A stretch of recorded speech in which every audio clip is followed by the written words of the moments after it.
Om Namo Bhagavate Vasudevaya. Om Namo Bhagavate Vasudevaya. Om Namo Bhagavate Vasudevaya.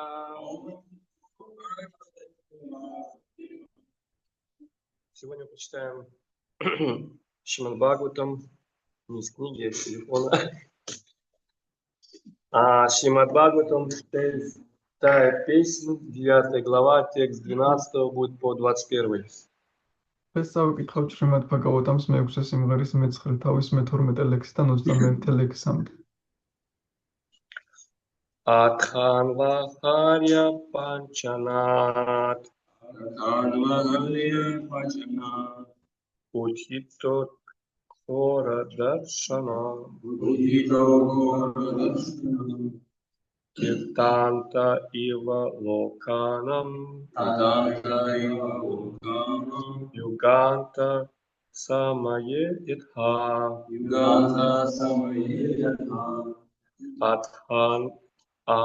Athanvaharya Panchanad Utthito Khora Darshana Kirtanta Iva Lokanam Yuganta Samaye Itha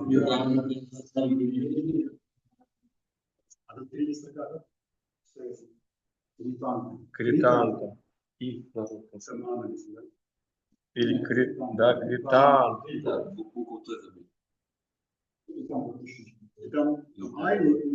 Здесь Кританта. И Т забыли.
Ата, тогда Анва Харья Ванчанат, из огня Анва Харья, Утхитах, восстал, Хора, Даршанаха, ужасающий, Витантах, воплощенная смерть, Ива, как Локанам, всех планет, Юга Анта, конца эпохи, Самае, во время, Ядха, как. Перевод его божественного милости Абхачар Наджи, Бхактисиданта Свами Прабхупада, Ачарья основатель Исхона.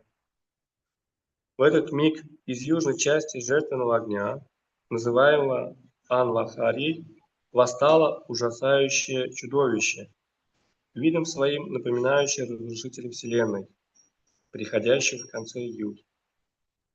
Аргмани. Ამის შემდეგ ანვაჰარია წოდებული სამსხვერპლო ცეცხლის სამხრეთ ნაწილიდან წამოიმართა საშინელი ურჩხული, რომელიც თავისი გარეგნობით ეპოქის დასასრულს მთელი სამყაროს გამანადგურებელს ჰგავდა. Здесь текст большой, давайте я просто тексты почитаю, здесь много текстов без комментариев, а потом комментарии почитаю.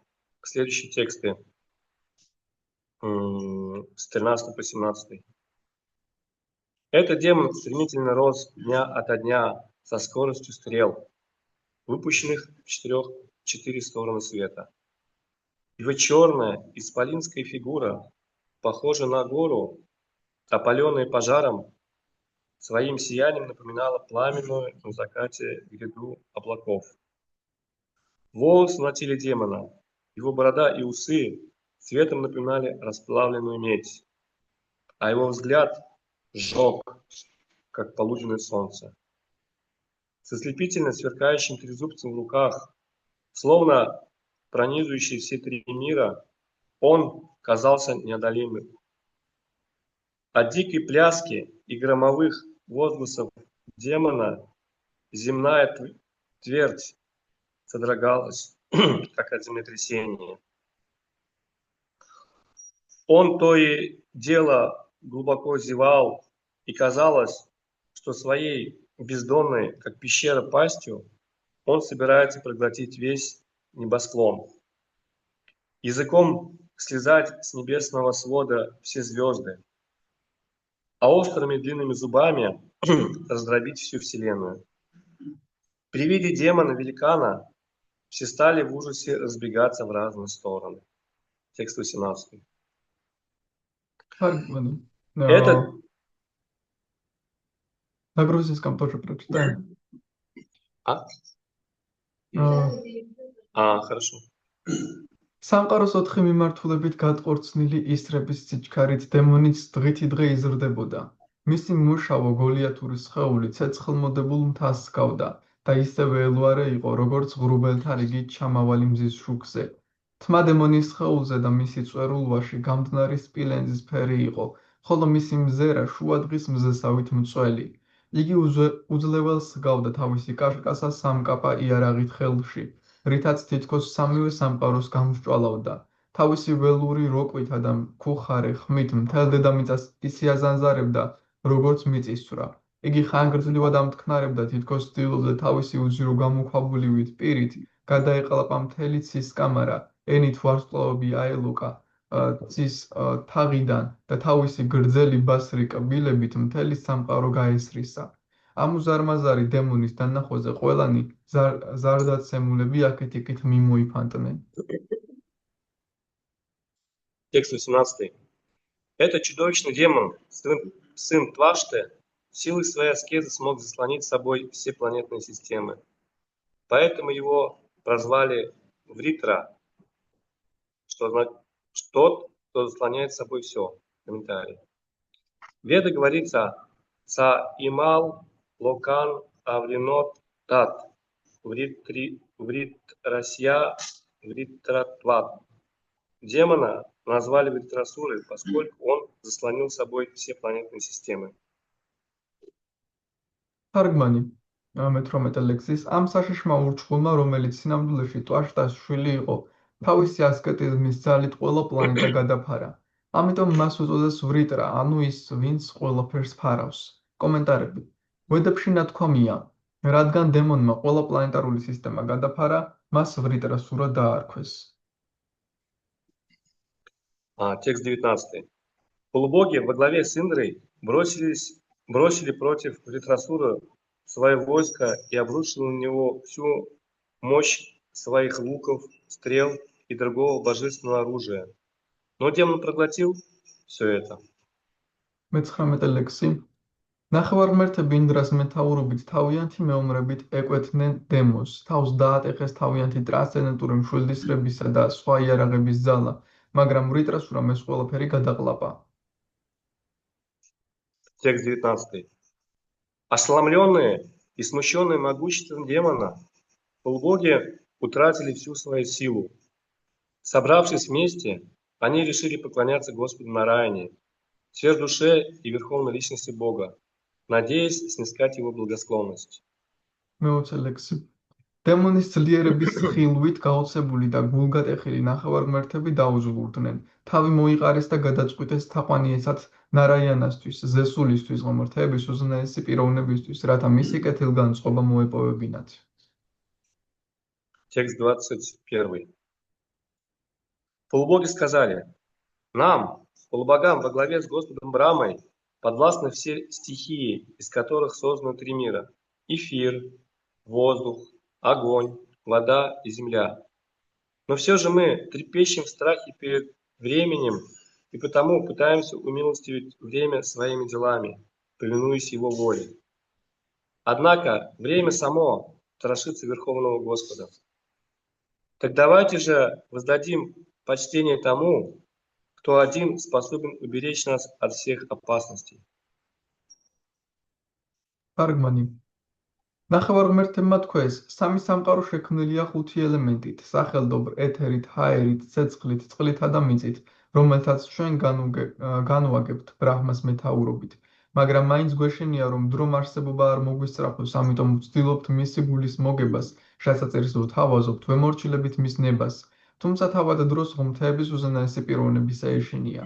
მას თაყვანივცეთ უზენაეს უფალს, ერთადერთს, რომელსაც შეუძლია ყველა განსაცდელისგან ბოლომდე დაგვიფაროს. Комментарий Шилапрапады. Когда возникает угроза для жизни, следует обращаться за помощью к Верховной Личности Бога. Ему поклоняются даже полубоги во главе с Брахмой. Хотя они сами повелевают различными стихиями материального мира, слово «бибхити» и «асмат» свидетельствует о том, что и демоны, какими бы великими и могущественными они ни были, испытывают страх перед Всевышним. Полубоги, страшась смерти, в этих молитвах просят Господа о спасении. Хотя бег времени наводит ужас на всех нас, но сам страх боится Верховного Господа, которого поэтому называют Абхая, бесстрашным. Только покровительство Господа способно даровать подлинное бесстрашие. И потому полубоги решили обратиться за помощью именно к нему. კომენტარები. როდესაც ადამიანის სიცოცხლეს საფრთხე დაემუქრება, მან ღმერთების უზენაეს პიროვნებას უნდა შეაფაროს თავი. ყველა ნახევარმერთი დაწყებული ბრაჰმათი მასზე თაყვანება მიუხედავად იმისა, რომ ისინი თავად განაგებენ მატერიალური სამყაროს სხვადასხვა სტიქიას. სიტყვები ბიბჰეტი იასმატ მიუთითებს, რომ ყველა დემონს, მათ შორის უდიდესსა და ყველაზე ძლევამოსილსაც კი ეშინია ღმერთების უზენაესი პიროვნებისა. ნახევარმერთებმა სწორედ სიკვდილის შეშეთ შეაფარეს თავი უფალს და ეს ლოცვები აღუდგინეს მას. თუმცა ჟამთასვლა ყველას აშინებს თავად შიშს უზენაესი უფლისა ეშინია, რომელსაც ამის გამო აფაიას უშიშარს უწოდებენ. თუ ადამიანი უზენაეს უფალს შეაფარებს თავს, იგი ჭეშმარიტად უშიშარი გახდება, ამიტომ ნახევარმღერთებმა გადაწყვიტეს სახელდობ უფლისთვის ეთხოვათ დახმარება. Омагьянатимирандасya гьянанджана шлакая чакшурмиритамина тасмай Шри Гурве Намаха Ванчикалпатарапишча крипасинтва эвача патитанам паванипьо вайшнапьо намо намаха Шримати Бхактивиданта Свами Нитянамини Намасте Сарасвати Деви Гаурамани Качарини.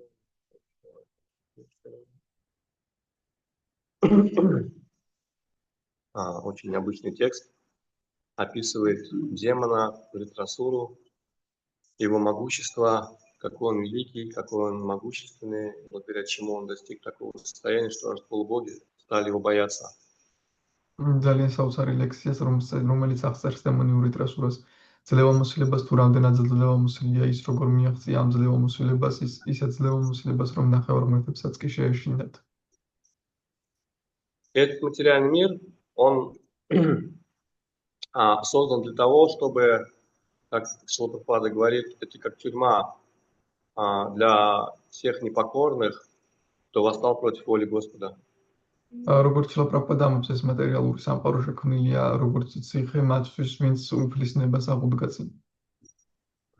И все в этом материале, в свое время, как Шрила Прабхупада говорит, мы были когда-то с Кришной, но мы подумали, почему Кришна наслаждается, почему я на его месте не был. И как только мы подумали об этом, мы, оказывается, даже просто подумали, даже мысли такие пришли, не стали даже с Кришной как-то состязаться, просто подумали, мы сразу оказались в этом материальном мире. როგორც Шрила Прабхупада ამბობს, ერთ დროს ჩვენ კრიშნასთან ვიყავით, მაგრამ შემდეგ ვიფიქრეთ, რატომ იღებს სიამოვნებას კრიშნა და არა მე და როგორც კი ეს ვიფიქრეთ, მაშინ მატერიალურ სამყაროში აღმოჩნდით. И в этом материальном мире все пытаются наслаждаться и подражать Кришне, и как Кришна характеризует это, говоря, Бога Шваря, нет, Ишварахам Ахам Хаги. და ამ მატერიალურ სამყაროში ყველა ცდილობს, რომ კრიშნას მიბაძოს და ისიამოვნოს მასწავლით და ამას კრიშნა ამბობს ბაგავად გიტაში. То, что, как переводится, я наслаждающийся, я повелитель. ის ამბობს, რომ მე ვარ განსხვავებული და მე ვარ მბრძანებელი. И по большому счету, это материальное тело, это как бы оно состоит из наших желаний, которые суммированы вот этими вот основными вещами. Я наслаждаюсь, я контролируюсь. И в зависимости от того, какие у нас были, в какой форме мы хотим повелевать и в какой форме мы хотим наслаждаться, у нас вот по карме нашей даются глаза, рот, тело, все, что мы имеем сейчас. ეს მატერიალური სხეული ძირითადად შედგება ჩვენი სურვილებისგან და ყველაზე მთავარი სურვილისგან, რომ მე ვარ განსხვავებული და მე ვარ მბრძანებელი და იმის მიხედვით თუ როგორ გვინდა მივიღოთ განსხვავება და ვიყოთ მბრძანებლები, გვეძლევა შესაბამისი სხეული, შესაბამისი პირით, ხელებით და ასე შემდეგ. И поскольку сама душа по своей природе, она вечна, она никогда не умирает и не рождается, но мы находимся в этом материальном теле, и за невежество отождествляемся с этим материальным телом, и как только приходит угроза смерти, мы начинаем бояться. რადგან სული მარადეულია, ის არ კვდება, მაგრამ ჩვენ ვაიგივებთ თავს ამ სხეულთან, რომელიც წარმავალია, როდესაც სიკვდილი მოდის, ჩვენ გვეშინია. И также полубоги, они вроде повелевают всем, да? У них вроде все есть, но поскольку они тоже отождествляют себя с этим телом, а телу приходит конец. Но они не хотят терять этого всего. И у них сразу возникает, когда кто-то начинает претендовать на их жизнь, на их имущество, они начинают бояться.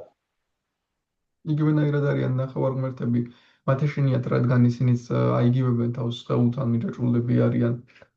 Ამას და როდესაც ვიღაცა ცდილობს, რომ მათ სიცოცხლეს შეეყოს ან მათ ქონებას, ის მათ ეშინიათ. А что и произошло в настоящей истории? Რაც მოხდა ამ ისტორიაში. Но по своей природе, как я упомянул, что душа она вечна, Господь Чайтанья сказал, изначальное положение души это Дживера Сварупаха, Кришнера Нитидаса. მაგრამ სული არის მარადეული თავდაპირველად, როგორც უფალმა ჩაიტანიამ თქვა, სულის თავდაპირველი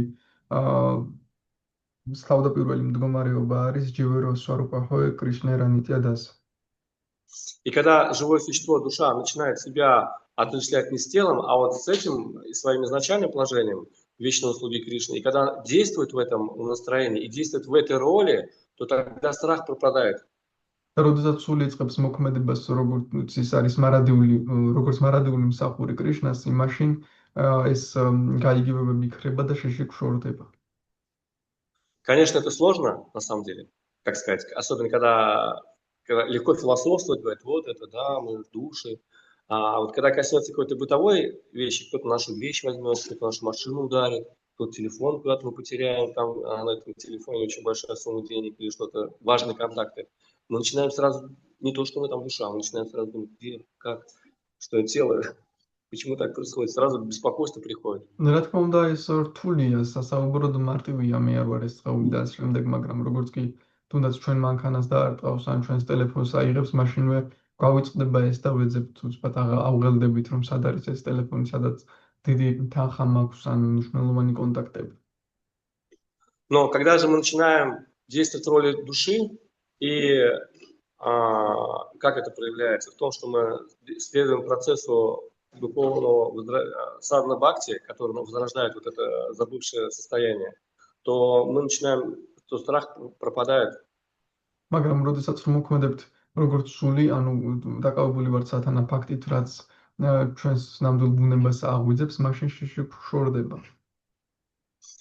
Тот процесс, который дали нам Ачарья Шрила Прабхупада, адаптированный для нас, для нашего времени, то мы сразу оживаем. То есть мы рано встаем, мы повторяем мантру, мы следуем принципам, мы следуем наставлениям Ачарьи, то есть ради служения Кришны, духовного учителя. და როდესაც იმ პრინციპებს მივყვებით, რაც აჩარიამ მოგცა შრილა პრაბჰუპადამ, ჩვენ ვდგებით адრე, ვიმეორებთ мантрას და ვასრულებთ ყველაფერს მივყვებით აჩარიათა მითითებებს. И что интересно, что не только мы оживаем, а те люди, которые соприкасаются с этой энергией, с этим процессом, они тоже оживают. Мы можем видеть, что когда вот выходим на Харинамы, когда реально мы хотим доставить удовольствие Кришне, доставить удовольствие Шрилы Прабхупады, соприкоснуть живые существа, обусловленные души с методом сознания Кришны, то вот эта энергия, она всех заражает счастьем.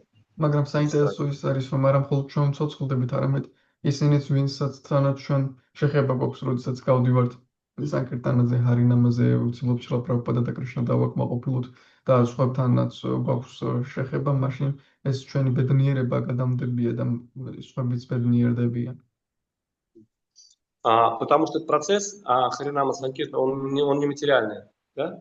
Как вы считаете? რადგან ჰარინამა საკირტანას პროცესი არ არის მატერიალური. Наротам Дас Такур говорит, Галокера Приматхана, Харинама Санкиртана. Наротам Дас Такур амбობს Галокера Приматхана, Харинама Санкиртана. Он говорит, что эта Харинама Санкиртана зашла непосредственно с духовного мира, с Галоки Вриндавана. ის ამბობს, რომ ეს ჰარინამა საკირტანა სულიერი სამყაროდან ჩამოვიდა პირდაპირ გოლოკა ვრინდავანიდან. То есть мы все, вот особенно сейчас, как бы это видно прям. Мы были на Харинаме, и люди, мы пели киртан, и люди сидят на лавочке. От вас такая энергия сходит, вы прям такие. Я прям они свои эмоции передают, и они не могут понять, откуда это, почему это вообще. Да, გუშინაც ნათელი იყო ეს ხალხი იჯდა და უყურებდა, როდესაც ჰარინამაზე ვიყავით, ისინი გვეუბნებოდნენ, თქვენგან ისეთი ენერგია გამოდის, საერთოდ ძალიან გაუცებულები იყვნენ, ვერც გამოხატავდნენ თავიანთ ემოციებს.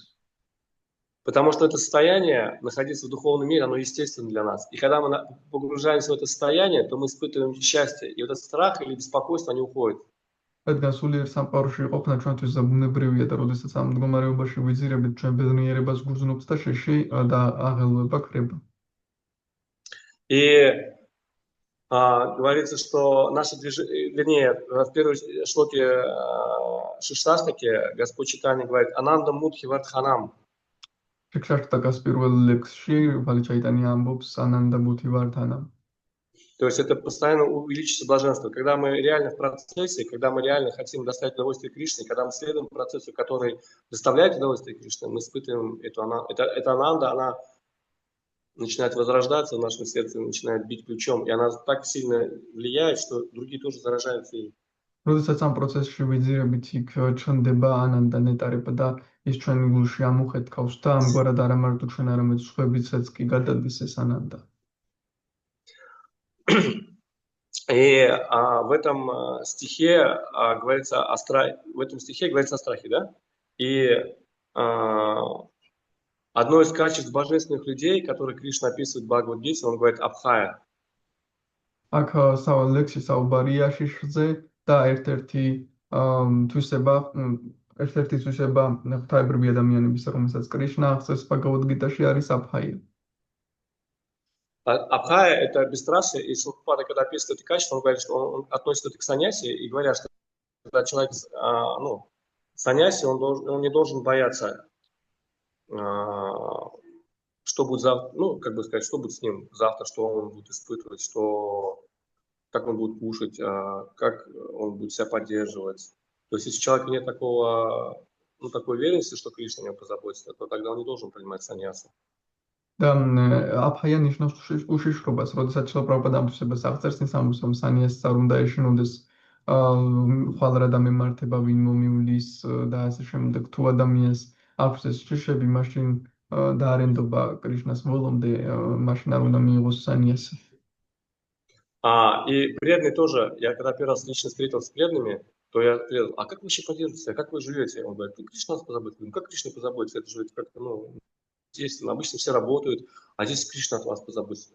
Что-то как-то у меня голова как-то не было логическую связку вообще с этим. ერთგულებიც ასე არიან, როდესაც პირველად ერთგულებს შევხვდი, მე ვკითხე, როგორ ცხოვრობთ საერთოდ თავს, როგორ ინახავთ, ის გვენი გვაუნებდნენ, კრიშნა იზრუნებს ჩვენზე და მე მიკვირდა, როგორ ხალხი მუშაობს ჩვენ კი ამათ უბრალოდ კრიშნა იზრუნებს ჩვენზე და მიკვირდა.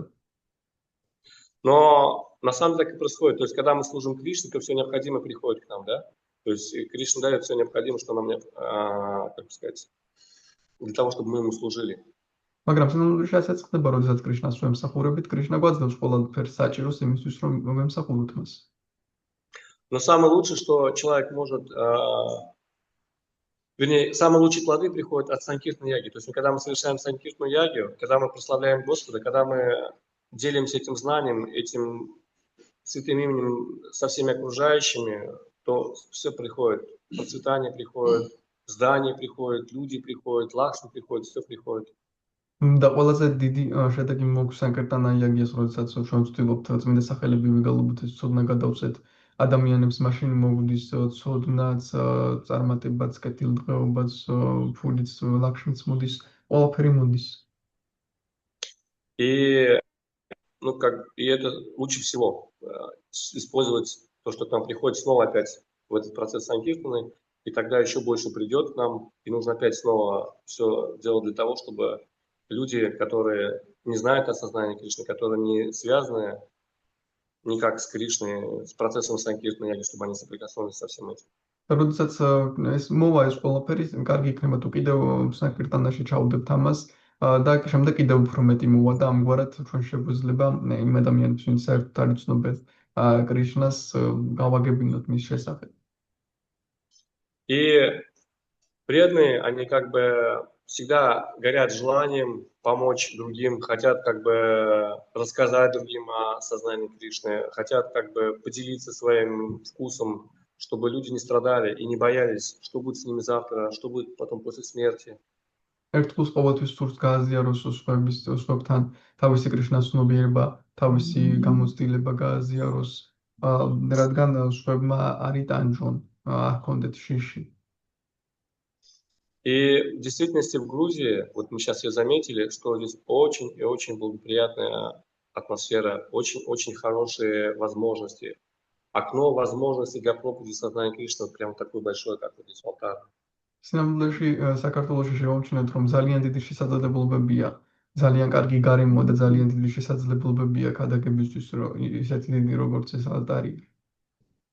Потому что если взять другие моменты, да, я, по крайней мере, могу по России сказать, конкретно могу по другим местам сказать. Я вот был в Казахстане, я был в Узбекистане, вот в Грузии, да, в России. То есть в России была такая же ситуация, может быть, лет 15 назад, 20, когда тоже никто ничего не запрещал, можно было петь, можно было книги распространять. მე ვიყავ სხვადასხვა ქვეყნებში, ყაზახეთში, უზბეკეთში და რუსეთშიც, მაგრამ რუსეთში ისეთი სიტუაცია იყო მაგალითად 20 წელს წინ, რომ არავინ არაფერს გიკრძალავდა, შეგეძლო გექა და გაწიგნები გაგავრცელებინა. Но сейчас ситуация поменялась, что если вы сейчас, они специально создали такие законы, христиане, что через христиан, что если вы проповедуете, ну то есть так все замудренно сделано, чтобы сказать, чтобы продать книгу, нужно там целую лекцию прочитать, обратиться к человеку определенным образом, ну то есть очень усложнили все. И если ты нарушаешь этот закон, то очень большой штраф. მაგრამ ქრისტიანობის გავლით ისეთი წესები შემოიღეს, რომ ისეთი კანონები შემოიღეს, რომ ძალიან რთულდება ყველაფერი ადამიანს, რომ ერთი წიგნი მისცემ, მთელი ლექცია უნდა წაიკითხო და რაღაც თუ არასწორად გააკეთე, ძალიან დიდი ჯარიმაა. То есть если этот закон нарушает простой человек, там разные этапы. Если один раз попался, маленький штраф, другой раз попался, еще больше, третий раз еще больше. То есть если простой человек, там, по-моему, от 5 до 50, да, потом от 50 там еще больше до 100, потом еще до миллиона. Если же организация, сразу начинается от полмиллиона, и там вообще можно бесконечно как бы штрафовать. ადამიანი არგოს ჯერ უფრო პატარა გადასახადია, შემდეგ მეორე დარღვევაზე კიდევ უფრო მეტი და ეს უფრო და უფრო იზრდება, მაგრამ თუ ორგანიზაცია არგოს თავიდანვე ძალიან დიდი გადასახადია. И ФСБ так сделал, оно специально, у нас была Харинама, вот просто пример, была Харинама, они просто поставили людей, один снимал, на себя снимать Харинаму, один при этом начал книги распространять, они так поставили, там, ну, своих постановки, в результате был суд, и просто храм 100 тысяч заплатил. Ну, проиграл, они специально так сделали, мы проиграли 100 тысяч отдали, 100 тысяч лари. ერთი ჰარინამა იყო და ну, пускай там лари, сколько там будет, там, 30 ერთი тысяч лари. და ერთი ერთგული წიგნებიც ელაგა და ყველაფერი ისე გააკეთეს, რომ საბოლოო ჯამში ამის გამო ტაძარმა გადაიხადა და 100,000.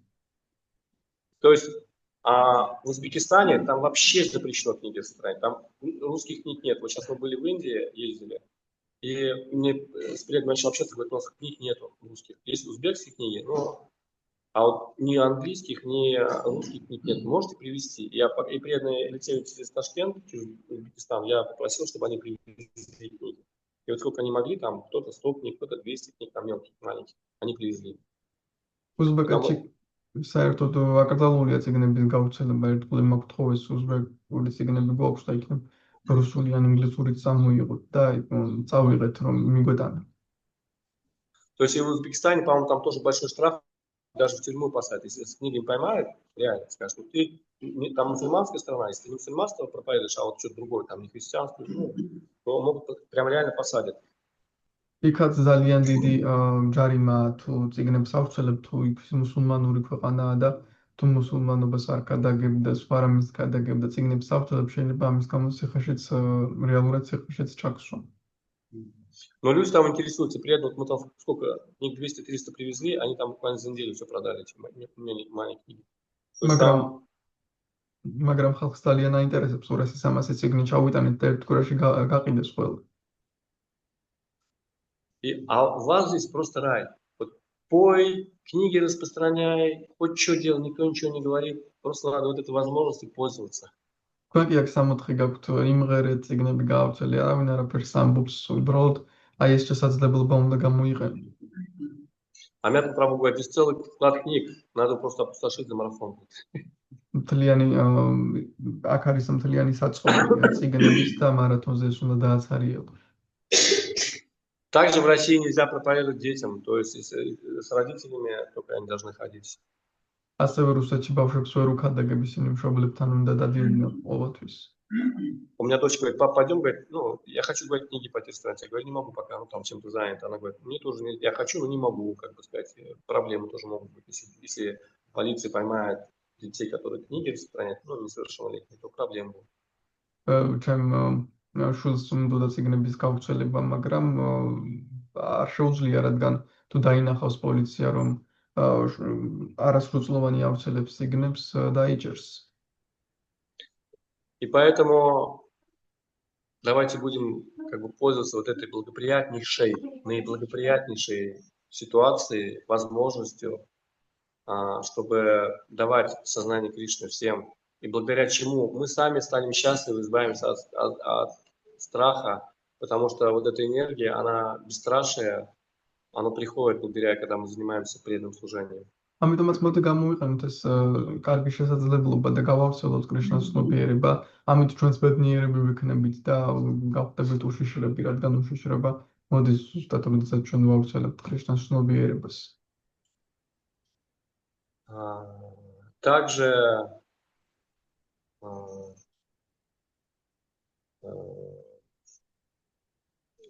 многие преданные, и получается, когда мы поем, когда мы проповедуем, то вот это, я как упомянул, эта энергия вот этого духовного мира, она наполняет нас счастьем. Мы не просто от страха избавляемся, мы наполняемся счастьем, и мы просто счастливы. როდესაც ჩვენ უმღერით, როდესაც ვქადაგებთ, სულიერი ენერგია გვავსებს და ბედნიერები ვხდებით, არა მხოლოდ ჭიშისგან თავისუფლებით, არამედ ბედნიერებით ვივსებით და უბრალოდ беднიერები ვართ. Также о страхе в этом полуboге, почему обращается к Кришне, почему страх возникает? Страх возникает из того, что у нас нет контакта с абсолютной истиной, с Кришной. И когда этого нет контакта, то естественным образом мы оторваны, получается, да, и чувствуем себя дискомфортно. ასევე ნახევარმართებში რატომ ეშინიათ და რატომ მიმართავენ უფალს, რადგან არ გვაქვს ჩვენ აბსოლუტურ ჭეშმარიტებასთან კონტაქტი, კრიშნასთან არ გვაქვს კონტაქტი და რადგან მოწყვეტილები ვართ ასე, ამიტომაც ვგრძნობთ შიშის. Как дети маленькие, они, естественно, находятся рядом с родителями, да, когда только они где-то большие, я знаю, всегда большие фестивали какие-то проходят, да, и все время кто-нибудь сейчас: дорогие родители, потерялась там девочка или мальчик, и ребенок плачет, как бы. Тут, вредно так. Подойдите, возьмите, мама такая-то или папа такой-то, возьмите ребенка.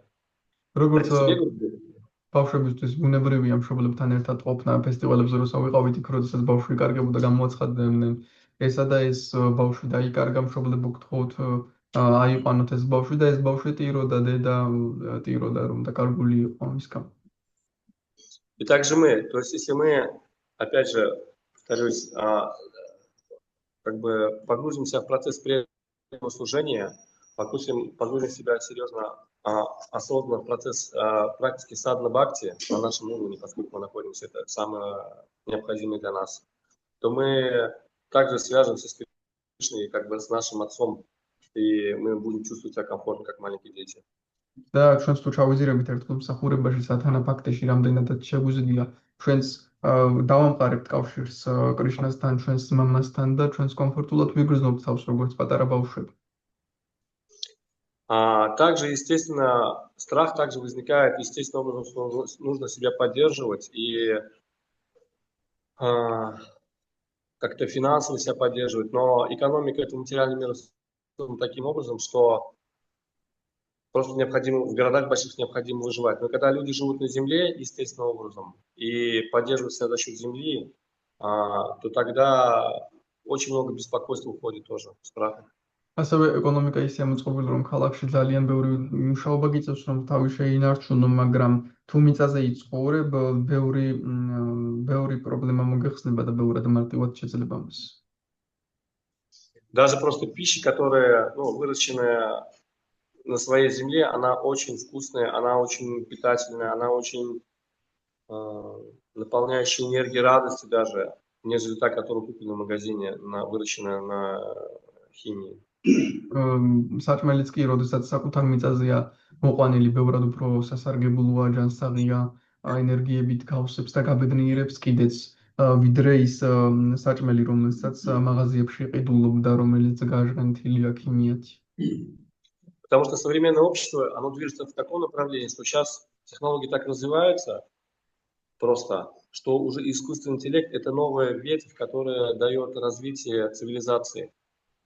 Ეხლა, რადგან თანამედროვე საზოგადოება ისე ვითარდება, რომ ხელოვნური ინტელექტი უბრალოდ არის ახალი ტოტი, რომელიც ადამიანებს აძლევს дает людям что, не понял в конце, искусственный интеллект. То есть, может быть, сейчас нет таких сильных достижений, да, вот реальность такая, нет таких сильных достижений, что прям это прям так вау было, но это дает это развитие, то есть как электроэнергия, допустим, она в 19 веке только начала развиваться, даже никто, люди того времени не могли знать, как такие достижения благодаря электричеству могут быть. И также искусственный интеллект, он сейчас в таких начатых этапах, но потом, когда он разовьется, он реально вытеснит людей. То есть сейчас уже, вот, я знаю, они пытаются, у нас есть город, например, айтишников, да, по этому городу уже ездят такси без водителей. То есть они сами направляются. Доставка без водителей ездит. КАМАЗ в Казани, ой, в России большое производство, они внедряют уже автомобили без водителей. То есть уже по трассам уже ездят водители, эти грузовики без водителей. То есть они, эти обороты все наращиваются. Людей уже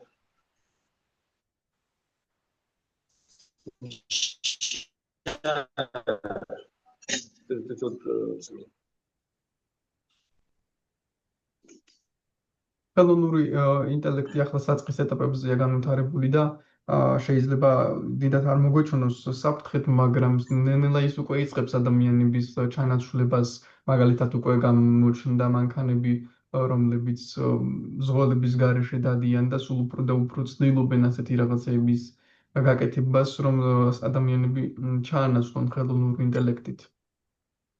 То есть, и каждый даже может заметить, что раньше даже в автобусах были кондукторы, а сейчас уже все карточками пользуются, да, то есть уже потихоньку, то есть как бы потихоньку человеческий фактор, он смещается на роботизацию, но искусственный интеллект.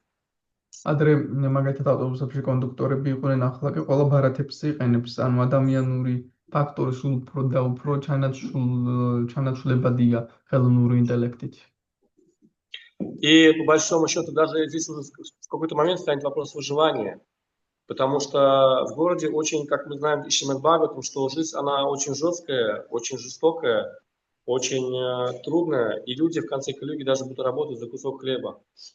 და ნელ-ნელა უფრო გართულდება გადარჩენისთვის შრომაც და ცხოვრებაც კი, რადგან სულ უფრო და უფრო რთულდება ყველაფერი ბჰაგავატამში, ისიც არის ნათქვამი, რომ კალიუგას ბოლოს ადამიანებს ძალიან დიდი შრომა მოუწევთ უბრალოდ პურის გამოსკი.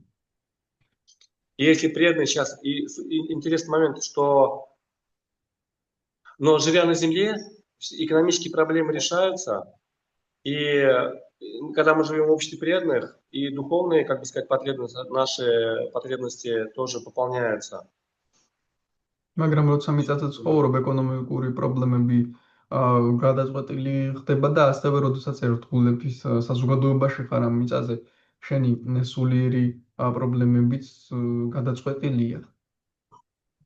То есть, и живя, то есть, получается, все вот эти потребности, которые мы получаем в городе, можем удовлетворить, ну, как сказать, все лучше жить на земле и свои экономические, даже элементарные потребности лучше удовлетворить на земле, нежели в городе. Потому что в городе, ну, всю жизнь жестче, все сложнее становится жить в городе. ამგვარად ქალაქში ცხოვრება სულ უფრო და უფრო რთულდება, ამიტომაც მიწაზე ცხოვრება ბევრად უფრო კარგია, უკეთესია თუ მიწაზე დაიკმაყოფილებ, მიწაზე ანუ ამგვარად აკმაყოფილებ შენ როგორც материалურ მოთხოვნილებას, ისე სულიერ მოთხოვნილებებს.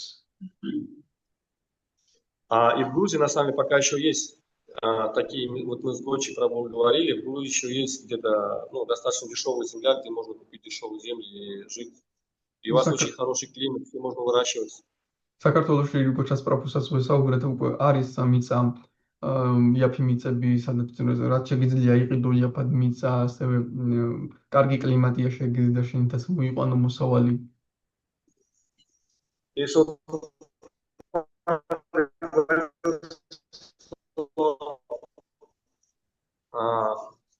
сельхозпоселения, общины, то люди будут привлекаться миллионами. და თუ იქნება ესეთი დასახლებები, დასახლებული საზოგადოება, მილიონობით ადამიანი მიიზიდება. Представьте, мы распространяем книги, несколько людей к нам приходят, а создали общину, миллионами людей будут приходить. წარმოიდგინეთ, ჩვენ ვავრცელებთ წიგნებს, რამდენიმე ადამიანი მოდის, მაგრამ თუ გავაკეთებთ საზოგადოებას, მილიონობით ადამიანი მოვა. И также Шилпрапада говорил, что мир настолько ужасным станет, что движение общества сознания Кришны, движение сознания Кришны спасет этот мир. ასევე შილპრაპადა ამბობს, რომ სამყარო ისეთი საშინელი გახდება, რომ კრიშნას ცნობიერების საზოგადოება გადაარჩენს ამ სამყაროს. Есть такая поговорка, чтобы стать на новый путь, нужно уйти со старой дороги. ასეთი გამონათქვამია, ახალ გზაზე რომ დადგე, ძველი გზიდან უნდა გადახვიდე. То есть вот эта цивилизация, мы как-то держимся за нее, пытаемся быть счастливым в этой цивилизации, но нужно по-другому, и живем в этой цивилизации. Нужно, чтобы быть действительно счастливыми и гармоничными, нужно по-другому жить. ჩვენ ამ ცივილიზაციას ვებრაუჭებით ამ ცივილიზაციას, ვცდილობთ აქ ვიყოთ ბედნიერები, მაგრამ მისთვის რომ ბედნიერები იყოს, სხვაგვარად უნდა იცხოვროთ. Вот как бы это один из моментов, который, как бы, хотел сказать тоже, который уберет страх даже в материальном отношении. Да, ეს შიშას კი მოგვაწილებს მატერიალურ ურთიერთობებში. Но главное это вот быть в процессе преданного служения, заниматься проповедью, потому что наше движение, наша организация это проповедническая организация. მაგრამ თავარია რომ ვიყოთ ერთგულ მსახურებაში, ქადაგებით ვიყოთ დაკავებული, რადგან ჩვენი ორგანიზაცია სამქადაგებლო ორგანიზაცია. Потому что, допустим, в 90-х годах, когда наша была организация действительно проповедническая, у нас не было никаких красивых, шикарных зданий, ни божеств, ничего не было. 90-იან წლებში ჩვენაც გქონდა ლამაზი შენობები, არც ღვთაებები გქონდა, არაფერი არ გქონდა. Я имею в виду в Советском Союзе, но и везде, по большому счету, в начале нашего движения. Но все были счастливы, все были вдохновлены, все были очень энтузиастичные. საბჭოთა კავშირში, მაგრამ ყველა იყო ძალიან განხნევებული, ძალიან ენთუზიაზმით სავსე. Потому что проповедь это кровь, это двигатель всего тела нашей организации. რადგან ქადაგება არის ძრავი მთელი ჩვენი სხეულის, მთელი ჩვენი ორგანიზაციის. И все должны на самом деле как бы проповедовать, независимо от того, какое административное или служение, каким служением занимаемся. Тогда мы все будем вдохновлены, все очень энтузиастичны, у нас не будет страха за будущее, и люди, видя этот энтузиазм, будут как бы привлекаться нами. რა თანამდებობა უჭირავს ადმინისტრატიული თვალსა შემდეგ, ყველა როდესაც იქადაგებს, მაშინ ბედნიერი იქნება, სულ ყველა შეში მოგვეხსნება და ხალხიც გამხნევებული იქნება. Вот что я хотел сказать. ეს მინდოდა მეთქვა ჰარე კრიშნა. Какие-то вопросы, дополнения? თუ გაქვთ შეკითხვები ან დამატებები?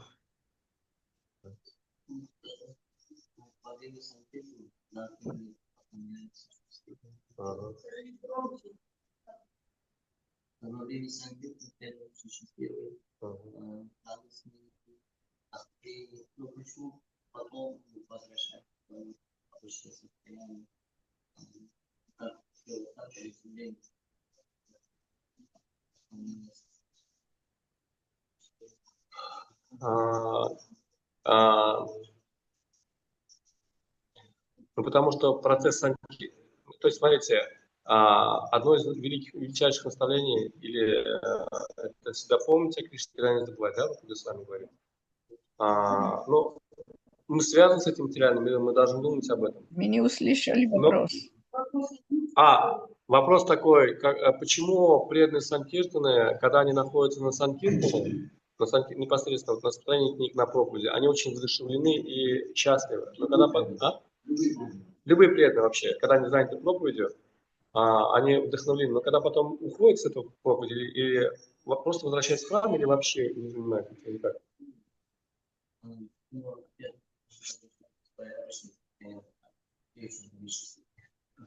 И потом свое состояние возвращается, не очень счастливый становится. Ну, такой, как обычное, привычное, да, состояние. Но вот, и вот именно процесс... რატომ არის რომ ერთგულების სანკირტანას პროცესში ძალიან ბედნიერები არიან, მაგრამ როგორც კი ბრუნდებიან და მთავრებენ სანკირტანას პროცესს, მაშინ უბედურები ხდებიან. Как я упомянул, что группа с вами говорит, что преданные должны, что нужно всегда помнить о Кришне и никогда не забывать его. Группа Госвами ამბობს, რომ ორი მთავარი დარიგება ყოველთვის გახსოვდეს კრიშნა და არასდროს დაგავიწყდეს ის. То есть, получается, если давайте посмотрим на Шрила Прабхупаду. Шрила Прабхупада всегда был вдохновлен. მოდით შრილა პრაბჰუპადას შევხედოთ, ის ყოველთვის გამხნევებული იყო. То есть, если мы реально горим, если вот наше сознание, оно является реально проповедником, то есть, когда мы реально посвящаем тело, ум, разум, интеллект, все свои возможности именно в проповедь, როდესაც მთელი ჩვენი ცნობიერება რეალურად ქადაგებლურია, მთელ ჩვენს ცნობიერებას, ჭკუას, სხეულს, ქადაგებას ვუძღვნით, то что бы мы ни делали, и мы связываем это с проповедью, то мы не теряем. То есть для нас разницы нет, что мы книги распространяем, что здесь полы помыли, что поджарили, потому что у нас все едино. Мы идем, все это делаем для проповеди. მაშინ რასაც არ უნდა ვაკეთებდეთ, პუჯარობთ, კიდევ სხვა საქმეს ვაკეთებთ, მაინც ბედნიერები ვიქნებით, რადგან ამ ყველაფერს ქადაგებისთვის ვაკეთებთ.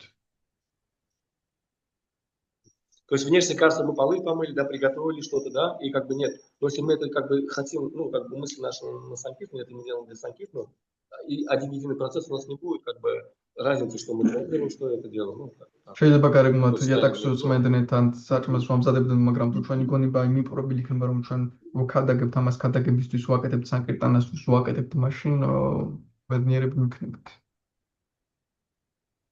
То есть я, допустим, раньше встречал преданных, вот преданные вроде в храме что-то делают, потом на улице выходит, и у него столько книг уходит, и все такие удивляются. Он же полы мыл, а тут книг столько распространяет, как вообще? მაგალითად ხო შეხვედრილ ერთგულებს სატაზაში რაღაცებს აკეთებენ, უსვათ გადიან სანკირტანას და ბევრ ციკს ავრცელებენ და ხალხს უყურს, ეს საერთოდ იატაკს წმენდა და გავიდა ერთხელ და ამდენ წინ გავრცელა. Потому что эти преданные, они были, хоть и делали какое-то служение, ну, незначительное там, да, но они были мыслями, и у них внутреннее вот это как бы состояние, оно было кама. И то есть из-за него разница нет, что он книги, вот как вчера Амят Прабху говорит, я, говорит, поджарил такой же экстаз, вот санкиртну, ну. ამგვარად ადამიანი შეიძლება სულს უბრალოს არამეს აკეთებდეს, მაგრამ თუ მისი აზრები სანკირტანაზეა, იგივეა რომ სანკირტანას ასრულებს. Но мы должны также однозначно подпитывать себя реально себя в огонь помещать санкиртну, реально напоминать себе, что вот и тоже нужно проповедовать. მაგრამ რა თქმა უნდა რეალურადაც უნდა ჩავხოთ ჩვენი თავი სანკირტანაში ხოლმე და გავახსენოთ ხოლმე ჩვენ თავს, რომ უნდა იქადაგო. Да, действительно, что вот когда рутина бытовая, она сильно затягивает, но нужно себя, вот, как сказать, помещать в огонь реального, как сказать, контакта, и тогда у нас уже не будет этого разрыва между другой деятельностью и вот непосредственно. ბუნებრივია რომ ეს რუტინა გუქაჩავს და გუძირავს, ამიტომაც უშუალო კონტაქტით საჭიროა ხანდახან სანკირტანას ცეცხლში რომ გავახსენოთ ეს ჩვენს თავს. Так что Прабхупада, он и на киртанах пел, да, вот на там Адхаятхе, и людям проповедовал, что-то делал, но это, поскольку было все с Кришной связано, оно как-то было, все в сознании Кришны было. То Прабхупада მღეროდა კიდევ სხვა საქმესაც აკეთებდა, მაგრამ ყველაფერი კრიშნას ცნობიერებაში იყო დაკავშირებული. И естественным образом, как говорится, как сказал Хирани-Кашипу, величайшая личность этой вселенной, сын мой, общение подобно кристаллу, что под ним поставишь, перед ним поставишь, то и отразится. То есть нужно общаться опять с теми, кто вдохновлен, энтузиастичен, если нет этих нужных, создавать эту атмосферу, и тогда будет экстаз. როგორც Хираньякашипу ამბობს, რომ ურთიერთობა გავს კრისტალს, სადაც არ დააყენებ, იმას აირეკლავს, ანუ ვისთანაც ურთიერთობა გექნება, იმას აირეკლავ. ამგვარად თუ სწორ ადამიანებთან გექნება ურთიერთობა, экстази გექნება. Ну, как бы так, то есть нужно наращивать вот этот, как сказать, вот эти 24 часа, быть полностью в сознании Кришны, ну, как бы осознанно помещать себя свое тело, ум, разум вот в этот процесс. Тогда мы будем... ამგვარად 24 საათი უნდა ვეცადოთ, რომ ჩვენი ცნობიერება მთლიანად ჩაფლული იყოს კრიშნას ცნობიერებაში, გაცნობიერებულად, ასე ვთქვათ, ამ ცეცხლში ვიყოთ ჩაფლულები.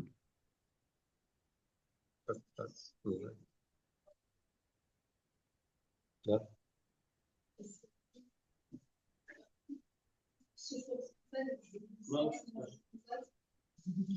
Просто меньше стоит на себя переключить. Естественно, когда просто живешь для других, а для других потребны, просто о себе нужно. Не вопрос. Да.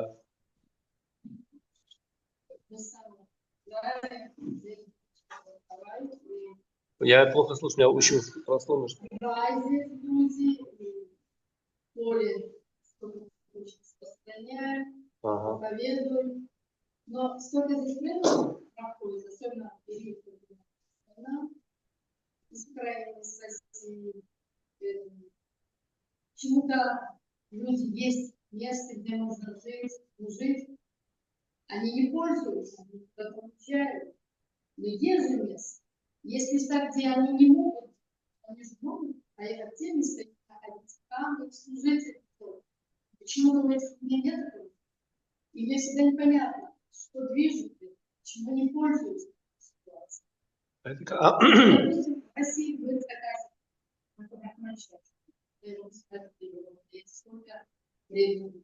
Но здесь полностью книги, что нет желания находиться там, где они нужны. Часто такое, что они находятся там, где они хотят, а не там, где они нужны. Это для них непонятно. Но смотрите, сейчас я постараюсь сказать. Прежде всего, вот это изначальное Можно желание... вопрос тоже повторите, мы не слышали. Вопрос такой, что вот ко мне обращен был вопрос, что я в лекции упомянул, что Грузия, она имеет очень большие опции, возможности для проповеди. И этими опциями, этими возможностями нужно пользоваться, пока они есть. Пока вот это окно возможностей есть, надо, коридор возможностей он есть, надо по нему идти, пока двери не закрылись. Потому что в других странах они были, эти окна, и они закрываются. И где-то вообще конкретно закрыты. И вопрос такой, почему преданные, вот в связи с последними событиями между Украиной и Россией, очень много преданных приехало, и видя эти возможности, почему они ими не пользуются? Есть храм, условия, где жить, есть книги, целый склад книг, никто не препятствует этому. А почему преданные не используют это, не проповедуют? Вообще, да, и они, и другие местные вообще. И почему они едут туда, не сюда, чтобы проповедовать, а едут туда, где им удобно, где нравится. შეკითხვა მდგომარეობს იმაში, რომ მე ვახსენე, რომ აქ კარგი ფანჯარა აქ ადაგებისთვის ძალიან კარგი სიტუაცია და სხვა ქვეყნებში უკვე ჩაიკეტა, ანიკეტება ეს ფანჯარა და კითხვა არის ასეთი, რომ რატომ არ იყენებს ერთგულები, ვინც ჩამოდიან ჩვენთან სხვა ქვეყნებში მიდიან და არ იყენებენ ამ შესაძლებლობას. ან ის ერთგულები, რომლებიც აქ არიან, რატომ არ იყენებენ ამ შესაძლებლობას, როცა ყველანაირი პირობა არის იმის, რომ გავავრცელოთ გვაქვს წიგნები და არავინ არ უშლის მათ ხელს.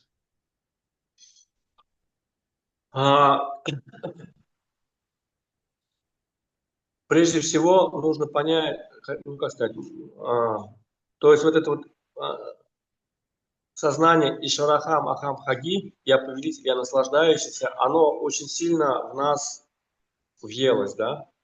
Но благодаря знанию, которым милостивый с нами Шрила Прабхупада и Гуру Парампара через Шрила Прабхупаду на нас пролилось, мы поняли, что мы не душа, мы не тело, а душа, и что нужно служить Кришне и делиться этим знанием об этих отношениях с другими.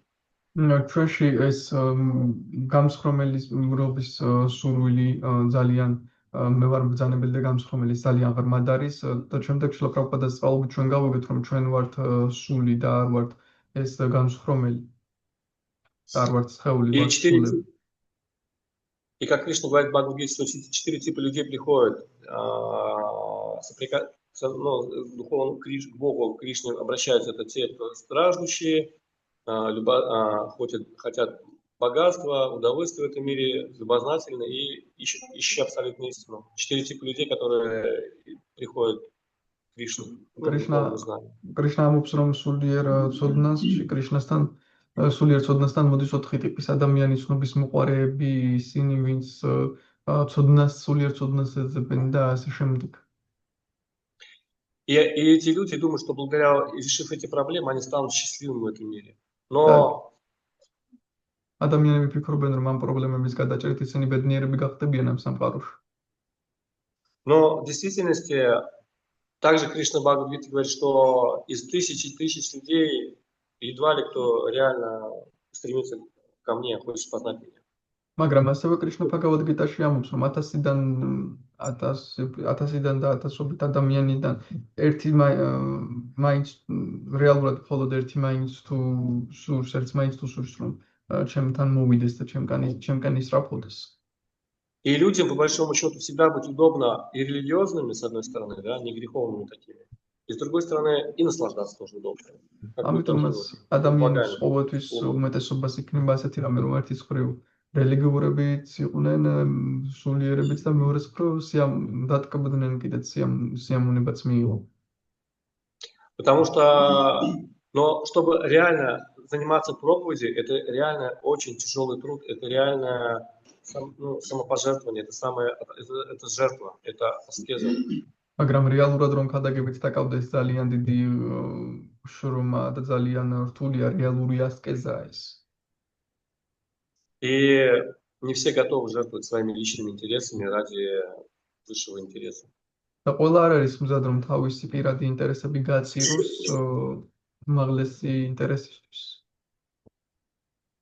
И что интересно, что это не только в Грузии, это везде так, абсолютно везде. საინტერესო რომ ეს მხოლოდ საქართველოში არა, ყველგან ასეა, რუსეთშიც ასეა. Но интересный момент, вот как вы сказали, да, дополнение, что я не думаю о себе, я думаю о других, значит, о преданных. И у меня все будет так хорошо, да, как вы сказали. საინტერესო მომენტია, რომ მე არ ვფიქრობ ჩემს თავზე, მე ვფიქრობ სხვებზე, ანუ ვფიქრობ ერთგულებზე.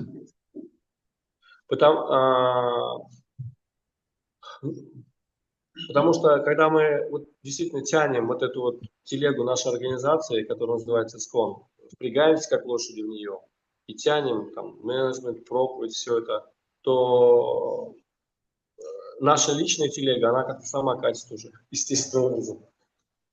როდესაც ჩვენ აუცილებლად რომ გავწიოთ ეს ურემი ჩვენი ორგანიზაციის, ჩვენი პირადი ურემი უკვე თავისით მიგორავს.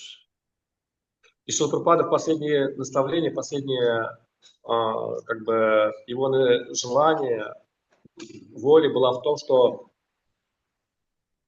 чтобы преданные сотрудничали. Но для чего они сотрудничали? Для того, чтобы поддерживать и проповедовать, поддерживать эту организацию, расширять ее. Он сказал, что ваша любовь ко мне проявится в том, как вы будете сотрудничать. Но сотрудничать для чего? Для того, чтобы поддерживать и расширять эту организацию. პრაბჰუპადას ერთ-ერთი ბოლო დარიგება იყო, რომ მე გამიხარდება თუ თქვენი თანამშრომლები და ითანამშრომლებთ რატომ, რომ ამ თანამშრომლობით შეინარჩუნოთ ეს ორგანიზაცია და გააფართოვოთ. И мы забываем о том, что наша цель проповедь. ჩვენ გავიწყდება ის, რომ ჩვენი მიზანი რეალურად ქადაგებაა, რადგან კალიუგაში მეხსიერებას კარგავთ. Но мы должны друг другу напоминать на Шримад Бхагавату, не просто лилы рассказывать. Ой, Кришна, Шримати Радхарани Мусульман. Ой, подмигнул под кустом. То есть мы должны говорить о том, кто мы такие и для чего вообще мы находимся, для чего это здание было столько усилий приложено, чтобы построить это здание. და ჩვენ ერთმანეთს უნდა შევახსენოთ, ეს უბრალოდ ლილები კი არ უნდა მოვყვათ, უნდა შევახსენოთ, ვინ ვართ, სად ვართ, რატომ არის ეს შენობა, რა უნდა გავაკეთოთ. И тогда, когда мы будем напоминать друг другу и делать это реально, то тогда, как сказать, и атмосфера будет создаваться, и люди будут вдохновляться, вот, фестивали проводить, вот, как бы, ну, как-то вот, фокус ставить на проповеди. Когда мы, смотрите, какая ситуация интересная.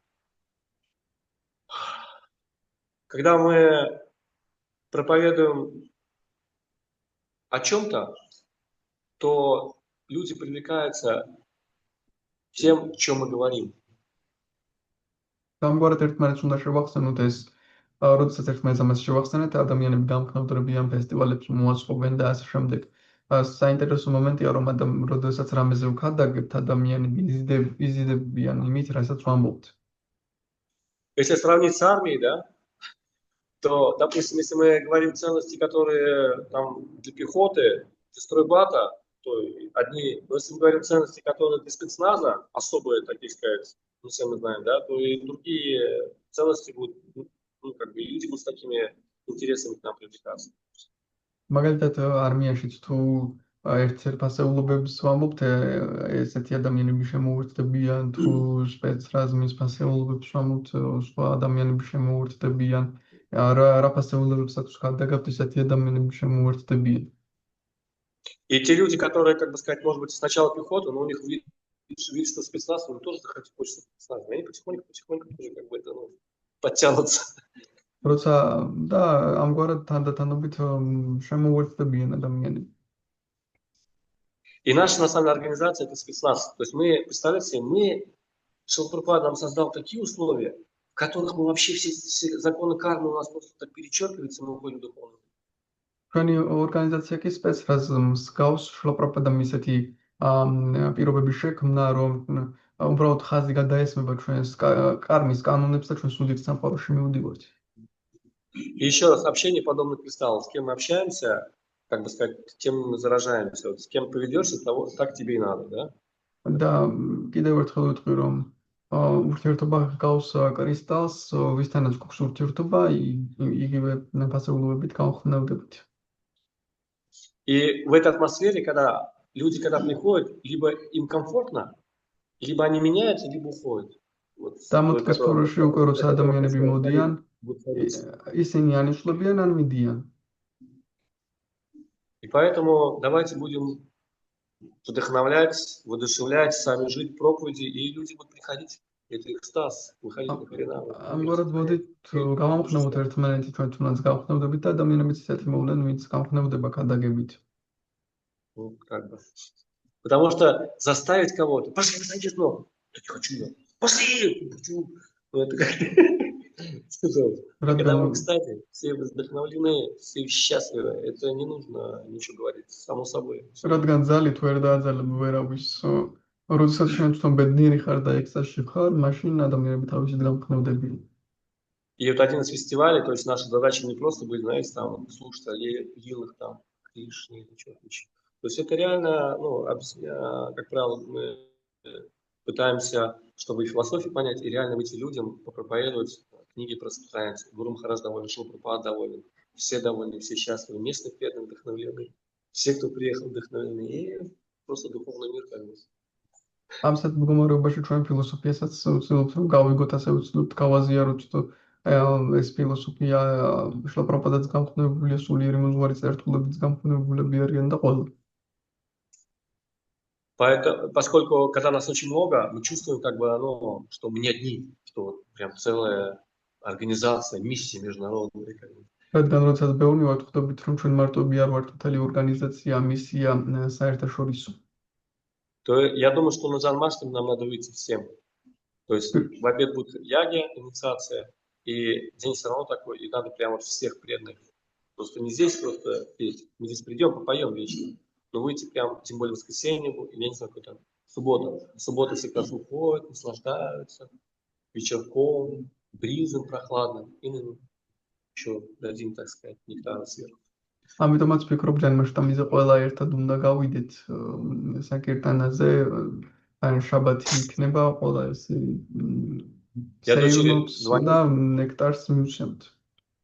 Дочери сегодня звонил, говорю, вот, говорю, вчера, вернее, говорю, здесь, говорю, хорошо, можно и детям книги расставить. Такая, да, я думаю, что на следующий раз приедет. ქალიშვილს უყვებოდი, რომ აქ ბავშვებსაც შეუძლია წიგნების გავრცელება და ძალიან მოეწონა. 12. Ну, 13, там 14. Вот как бы только то есть мы не можем заставить, надо создать атмосферу и самим этим жить, и как-то создавать условия, чтобы эти стены реально были живые, не просто как бы стены. То есть тогда будет реально жизнь, и условия для жизни, и сама жизнь будет ключом, и это просто будет фейерверк. ჩვენ ვერ Владетельствующий. ვაიძულებთ თქვენ თვითონ ბედნიერები უნდა ვიყოთ და ისეთი ცოცხალი ატმოსფერო შევქმნათ, რომ ეს კედლები უბრალოდ კედლები კი არ იყვნენ, არამედ ცოცხალი კედლები იყოს, ცოცხალი ატმოსფერო იყოს და მაშინ ყველა განხნევდეს. Так, преданный будет желание приходить на Гуру Пуджу, на Мандарате, ну, по мере возможности. ერთგულებს ის სურვილი იქნებათ მოვიდნენ გურუ პუჯაზე, მანგალა არატიზე, რამდენადაც შეიძლება. Ответил на это.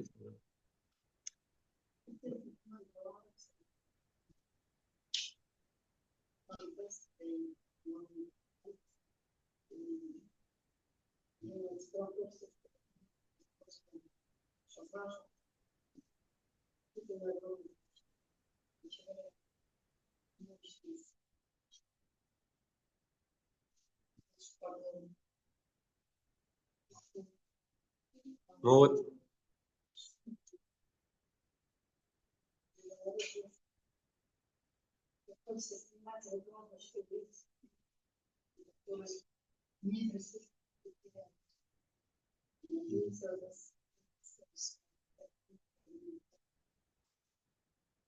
давайте прям джанмаштами сделаем очень такую мощную проповедническую программу. Прям надо всех, прям, да, знаете, так, не просто индусов тоже утащим, ну, как я не знаю, надо прям реально.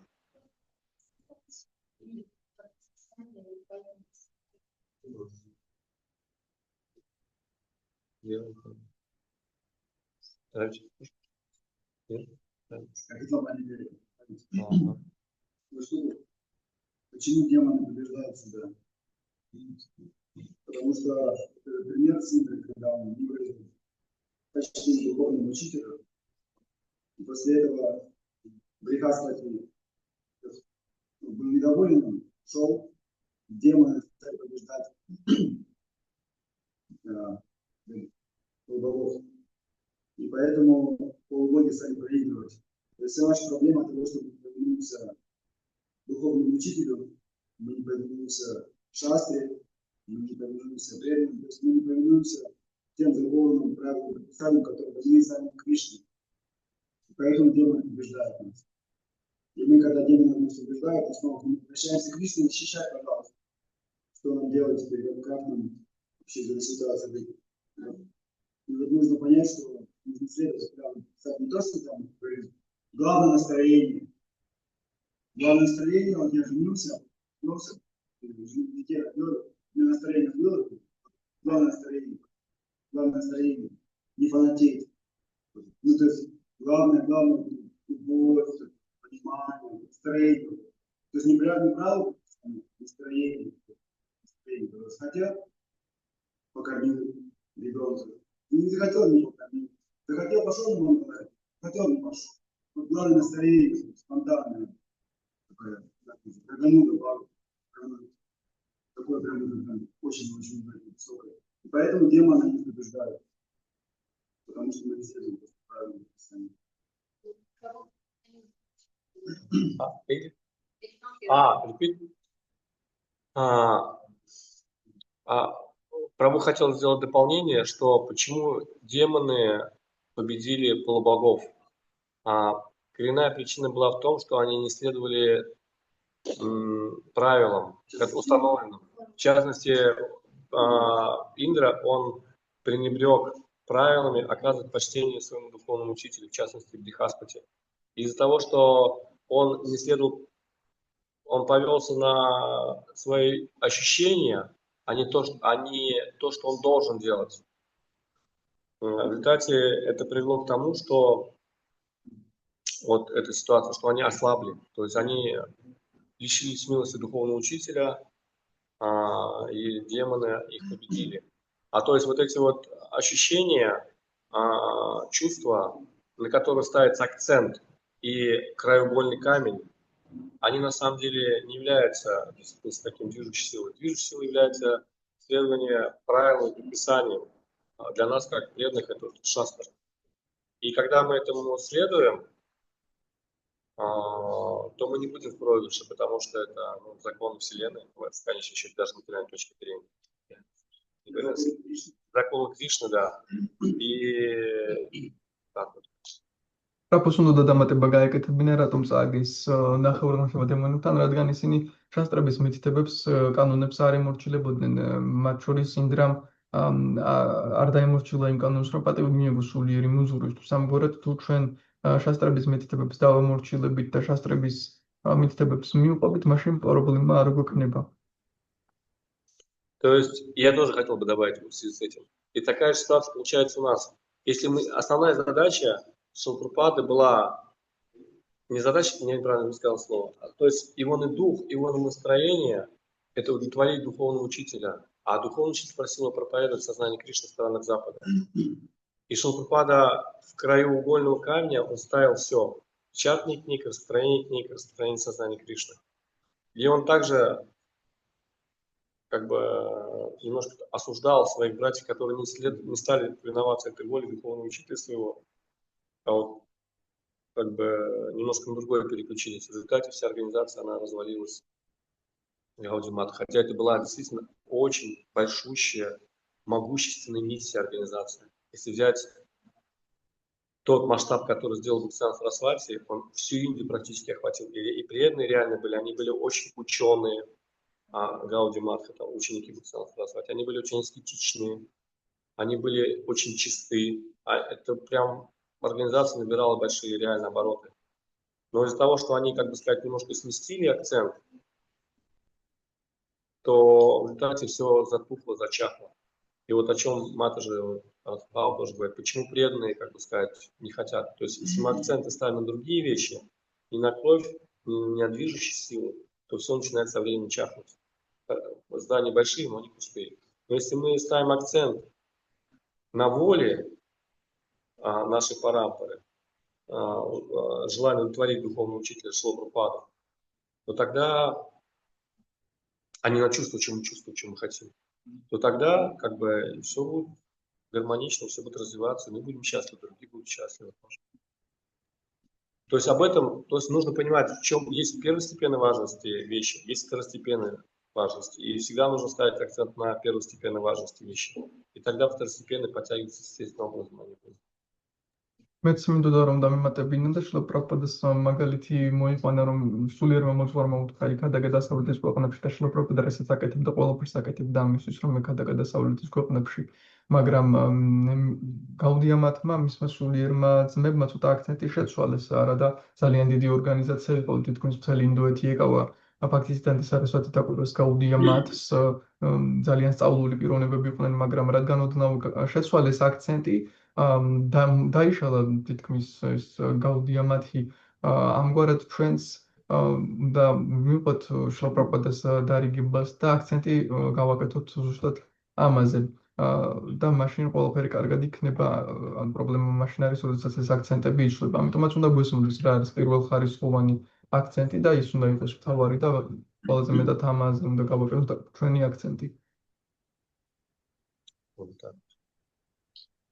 Сейчас время же много, да? Все, следует. Шимадбхагаватам ки. Видно, что он кинул все. Простите, пожалуйста. Шилпрапада ки. Харе Кришна, спасибо большое.